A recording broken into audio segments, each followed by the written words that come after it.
सम्भाषणसन्देशसंस्कृतमासपत्रिकायां प्रकाशितानां बालकथानां ध्वनिप्रसारणम् इदं बालमोदिनी इति। कश्चन ग्रामः, तत्र वसति कश्चन महावणिक्। सः स्वभवनं परितः वाटिकां निर्माय भवनस्य मुख्यद्वारे एकं महाशुनकं स्थापितवान्। जनाः तं शुनकं दृष्ट्वा भयम् अनुभूय मार्गस्य अपरं पार्श्वं गच्छन्ति स्म, वेगेन धावन्ति स्म वा। अथ एकदा कश्चन गुरुः शिष्याभ्यां सह तं ग्रामम् आगत्य धनिकस्य भवनस्य समीपे वृक्षस्य अधः उपाविशत्। तस्य शिष्यौ भिक्षां प्राप्तुं धनिकस्य भवनं गतवन्तौ। ताभ्यां तत्र क्रूरः शुनकः दृष्टः। प्रथमः शिष्यः शुनकात् भीतिं प्राप्य वेगेन अधावत्। द्वितीयः धैर्येण अग्रे पदानि स्थापयन् शुनकस्य समीपम् आगतवान्। तथापि सः शुनकः कामपि प्रतिक्रियां न कृतवान्।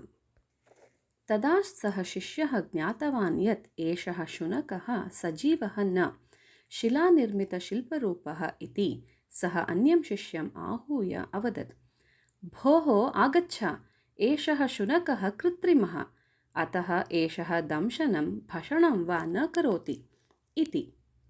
किन्तु प्रथमः शिष्यः तत्र विश्वासं न प्राप्नोत्। अयं जीवति इति दर्शनादेव ज्ञायते, अहम् अस्य समीपं न आगच्छामि इति उक्त्वा सः ततः निरगच्छत्। द्वितीयः शिष्यः धनिकगृहात् भिक्षां स्वीकृत्य प्रत्यागतवान्। धनिकस्य भवने यत् प्रवृत्तं तत् सूचयित्वा सः गुरुम् अपृच्छत्, गुरुवर्य, आवाम् एकमेव शुनकशिल्पं दृष्टवन्तौ, परन्तु अयं मम वाक्यं न अङ्गीकरोति। यद् अहं पश्यामि तत् तत्त्वं सत्यं खलु? यद् एषः वदति तत् असत्यं ननु इति। तदा मन्दहासं प्रकटयन् गुरुः अवदत्, वत्सौ, वस्तुतः उभयोः अपि तत्त्वं सत्यं न। ब्रह्म सत्यं जगन्मिथ्या इति श्रुतं ननु भवद्भ्यां? परतत्त्वं तु एकमेव, यत् सर्वत्र सर्वदा तिष्ठति तदेव पारमार्थिकं सत्यं। यत्र यत् नास्ति तत्र तस्य रूपस्य आरोपणम् एव उच्यते प्रातिभासिकं सत्यम् इति। शिलया निर्मिते शिल्पे एषः शुनकम् अपश्यत् यत् तदेव अत्र उदाहरणम्। भवान् तु विद्यमानं शिल्पं शुनकम् इव अपश्यत्। एतस्य तत्त्वस्य नाम व्यावहारिकं सत्यम् इति। जनाः यत् इन्द्रियैः अनुभवन्ति तत्सर्वं मिथ्या एव, परन्तु तदेव सत्यं भावयन्ति ते।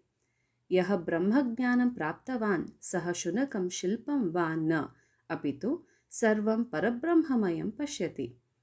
प्रातिभासिकं व्यावहारिकं वा सत्यम् अतिक्रम्य पारमार्थिकं सत्यं प्रति गमनम् एव ज्ञानार्थीनां लक्ष्यम् इति।